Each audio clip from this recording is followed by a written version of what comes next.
Hide and Seek. Written by Amy Shojai. Narrated by Amy Shojai.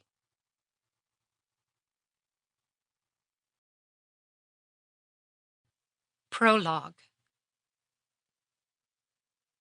Tommy Dietz grabbed the car door handle with one bloody fist and braced his other hand against the roof, worried the carcasses in the back would buck out of the truck's bed. Despite the precaution, his head thumped the muddy window. He glared at the driver who drove the truck like he rode a bronco, but Bebo Benson's full moon face sported the same toothless grin he'd worn for the past 2 weeks.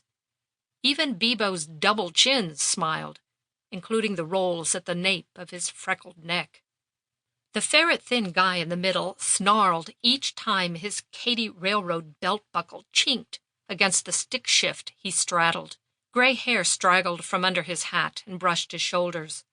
He had to slouch, or he risked punching his head through the rust-eaten roof.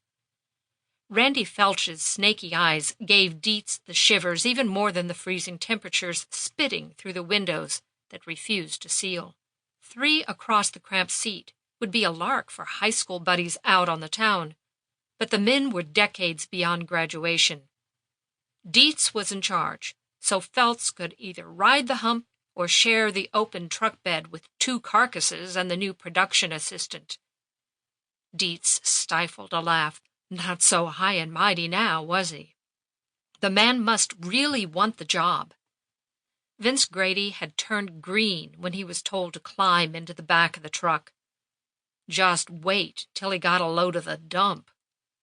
Dietz remembered his first visit 3 years ago when he'd been out scouting locations. He wondered how the spit and polished Grady would react. He'd hired locals for the rest of the crew. They needed the work and didn't blink at the SAG ultra-low pay scale, the shitty weather, or the stink. In this business, you took anything available when pickings were slim. Then the show got picked up, and union fees grabbed him by the short hairs. Amateur talent screwing around and missing call times cost even more money. So he needed a production assistant, PA in the lingo, with more polish and bigger balls to keep the wheels greased. A go-to guy able to think on his feet, get the job done, no matter what. If Grady wanted the PA job, he'd have to be willing to get his hands dirty and stand up to Bebo and his ilk. Riding in the open truck bed was illegal as hell. Sample complete. Ready to continue?